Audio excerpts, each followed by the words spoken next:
In a field.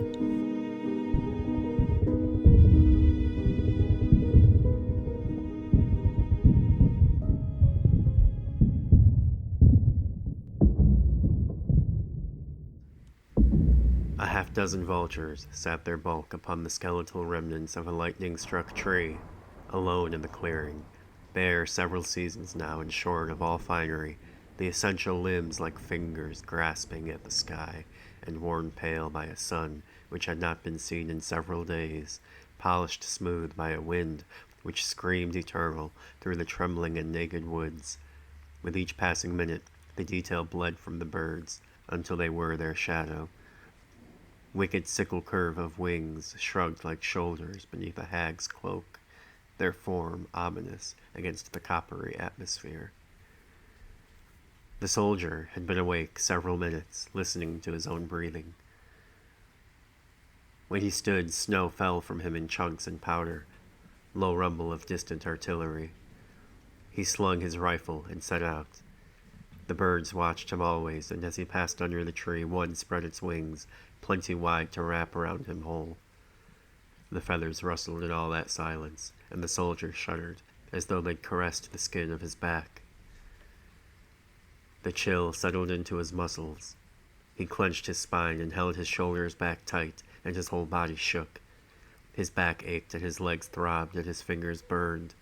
He could not feel his toes. He walked. His cape hung slanted from his hunched form and swung strangely, frozen rigid in patches. The earth was a granite chiaroscuro of mud and snow. The cold had already formed a sheen of ice over all of it, and each step made a terrible crunching beneath his boots. Eyes busy behind the little icicles that hung half-melted from his eyebrows, probing the gauzy twilight mist. All the forest beyond his immediate vicinity remained agonizingly opaque. His eyes saw shapes in that fuzzy gray, or else invented them, like walking through a dream. For a long time he followed a frozen creek bed, or anyway it seemed a long time. The soldier was lately finding his sense of time and proportion, and a great many other things, to be unreliable. His breath was ragged in his ears, and the cold air burned in his throat, and he did not like how little else he could hear over its din whenever he was moving. When he emerged up a muddy slope from the creek bed, the terrain continued to rise, and he found himself soon walking through a birch forest. More snow here, hard-packed, reflecting the meager moonlight. The trees materialized out of the darkness, one and two at a time, like ethereal beings. At one point, he thought that he heard footsteps somewhere off to his side. He stopped, making every effort to dampen his own breathing, wondering if he ought to duck, or somehow make his profile smaller. Nearly a minute passed. He didn't hear anything else, and he didn't receive a bullet in his temple, and so he carried on, tense at first, waiting for the rifle report that never came. He mused that he may not even hear it when it did. He'd lift his foot up to take another step, thinking nothing of it, and be erased from existence before it touched the ground. His teeth clattered so violently in his skull that he thought they would shatter. His head throbbed with the cold. At some point in that endless night, the clock ticked over, and it was Christmas. The wind started, and it did not relent. It came screaming down through the forest like a mountain lion. Bare branches quivered and bent before it, and the soldier rotated his direction of travel so as not to catch it straight to his face. His nose ached with the cold regardless, fingers locked in place by red knuckles. The wind grew teeth, blew shards of hail sideways like a weapon, frozen shrapnel shredding his cheeks, pelting his cape. He came to a tree cocooned in pale cobwebs, the detritus flailing in the wind, like angry spirits swarming around the branches. He nearly tripped over black roots, and his toes throbbed in half-frozen socks. The top leather of his right boot had begun to separate from the sole, and pressed chunks of snow slid between his toes with each step. The whine of the wind rose and fell like some lunatic choir. A faint fuzziness crept in at his ears and fingertips and around the edges of his vision. In the dark, he stepped out onto air and slid some dozen feet down a rocky ravine wall. His leg caught under him, and he thought, in hindsight, that he'd felt or even heard something pop. And when he came to a stop at the bottom, and all of the other scrapes and bumps had presented themselves and receded, he was left with a deep and pulsing pain in his ankle. He did not even try to walk or pull himself from the wet and heavy snow which held his lower half tight. The wind here sounded distant. The soldier could hear his own breathing. He tilted his head back, cushioned by the snow. Dull, rusty clouds were roiling low in the sky. The wind sounded even farther, and at some point there was nothing to be heard of it. Snowflakes filtered down from the sky, and the world all around sounded especially small, as if his ears were stuffed with cotton.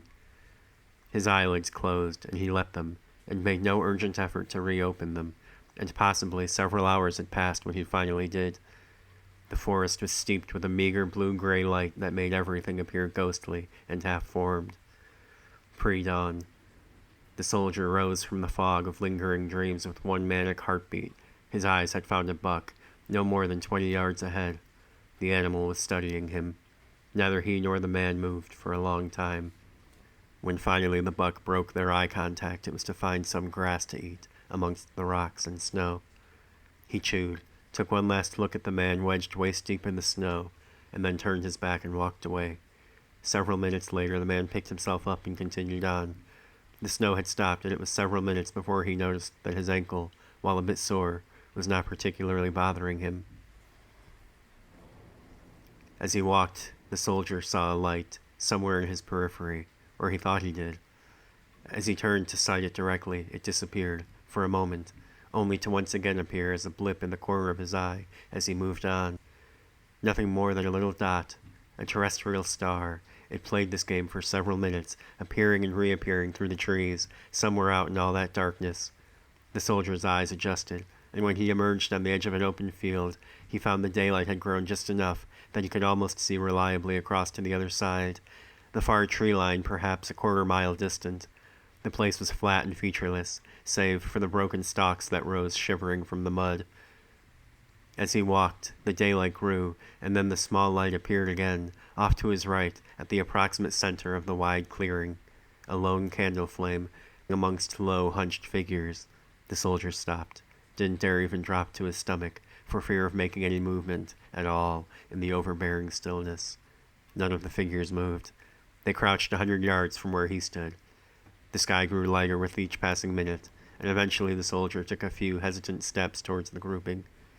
Closer and closer he moved, avoiding the crunching snow wherever he could manage it, but no matter how much noise he made, none of the small crowd gathered there moved. He drew near and found the figures arranged in 2 concentric rings. A manger scene had been set there in front of a large boulder. Mary and Joseph, the wise men, all mannequins, polished and featureless faces turned toward the empty cradle, straw bedding fluttering now and then with the breeze. The lone candle set atop the rock, wax melted to the flat, altar-like surface, small flame twisting about in the murky dawn. Around this wooden party of adulates there stood a ring of 6 dark-robed figures, just shy of 7 feet tall, the soldier guessed, their construction hidden by garment and shadow. He suspected by their total lack of movement that they were of similar make to the holy mannequins they seemed to watch, but he would not go near enough to peer beneath the hood at any of their visages. He felt the silence of the place as a tightness in his chest. A translucent film wrapped itself around the jaundiced moon, already faded into the coming day. It squatted low over the horizon, sinister purple sky, upper right crescent shaded so that it seemed to hang canted from a string, cratered face gazing down on the darkly rolling land, sickly glow outlining 2 long-fingered clouds, floating past like the snout and periscopic eye of some cosmic crocodile, approaching its unlucky meal, out past the ragged tops of naked trees in some wretched land, beyond man's sight and at the outermost fringes of his imagining. An artillery bombardment began several miles to the north, closer than anything he'd heard in days. He turned and walked west, back into the trees. When he looked back, the candle had been extinguished.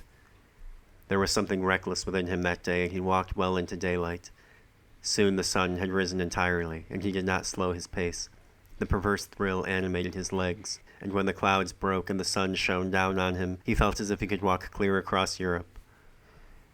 That night he found a barn. The inside indicated that it had likely been abandoned sometime within the last year.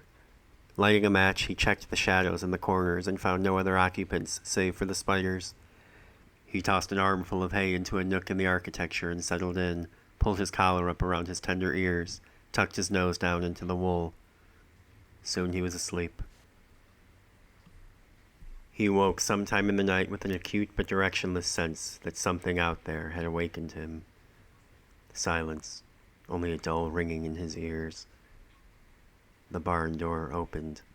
The silhouette against the frozen night sky was that of another soldier. He stood there in the doorway for a long time, chest rising and falling, clouds of breath dissipating amongst the stars. He stepped inside and closed the door behind him, and the soldier could hear him breathing.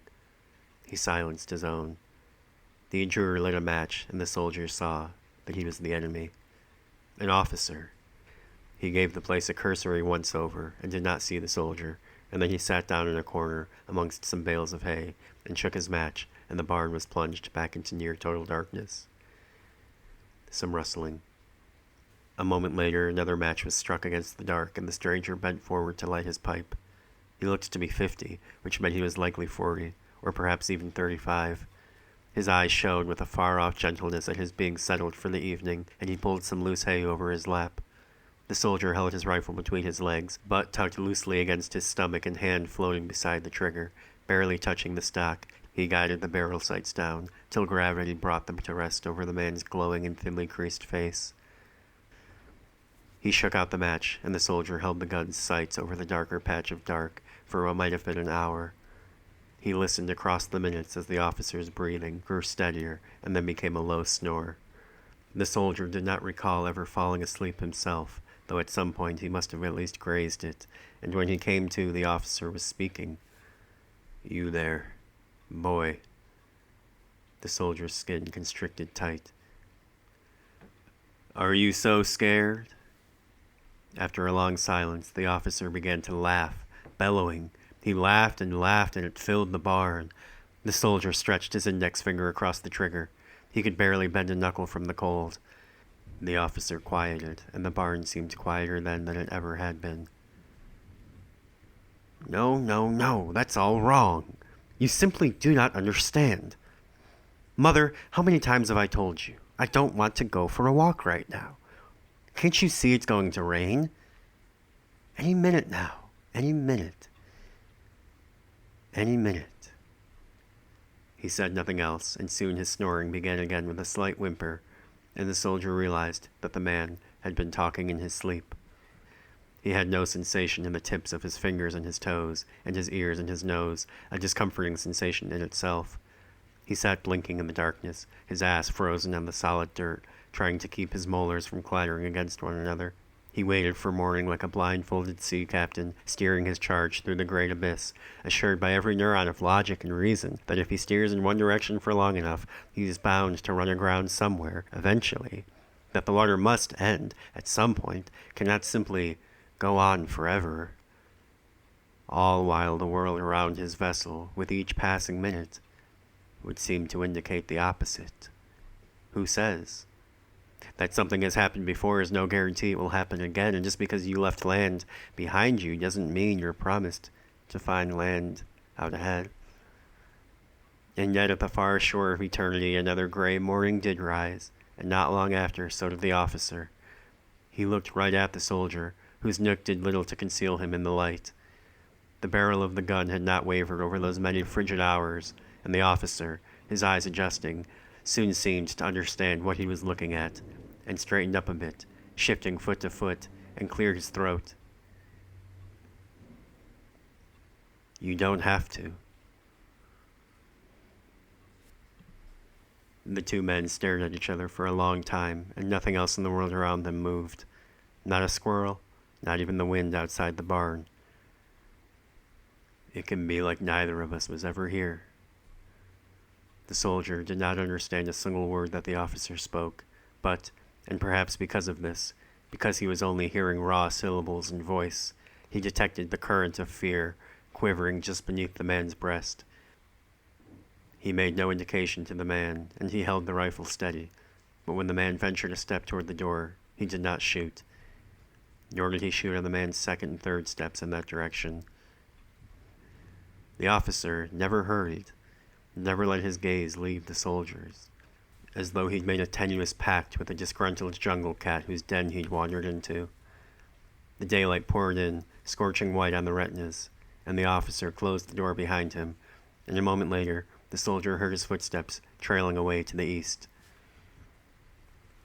He lay there several minutes after that, perched and soot-faced, blinking like some stunned nested mammal. His bones ached and joints seized when he tried tenderly to stand. In moving, the cold inside of him became fresh again, as if he'd shaken it loose from all the deep places where it had burrowed and allowed it to run anew across his skin, and every part of him recoiled, shrank. He stepped outside, shielded his face. The sun was shining, and it took a moment before he could bear to open his eyes more than a sliver. A light snow had fallen overnight and coated everything and covered the bare branches of the trees in slender piles. The air was fresh and sharp in his lungs, and he stood outside the door, feeling his chest rise and fall beneath the woolen coat and watching his breath. There was something in the forest watching him from behind a fallen log. A fox, his ears at attention, and head cocked just so to the one side as he regarded the man. Animals of any variety were scarcely found in the greater vicinity of battlefields which saw sustained combat. This fox, the soldier thought, must be a cunning one, or else a very troubled one. He was dead as soon as he heard the shot ring out. His body lingered there for a moment, still standing, but leaning like a sail full of wind, his brow furrowed. And then he crumpled, hit the earth and moved no more. The snow, half melting round his head, soon formed a warped scarlet corona, and the fox bolted noiselessly into the woods. A few miles to the south, another artillery barrage roared to life.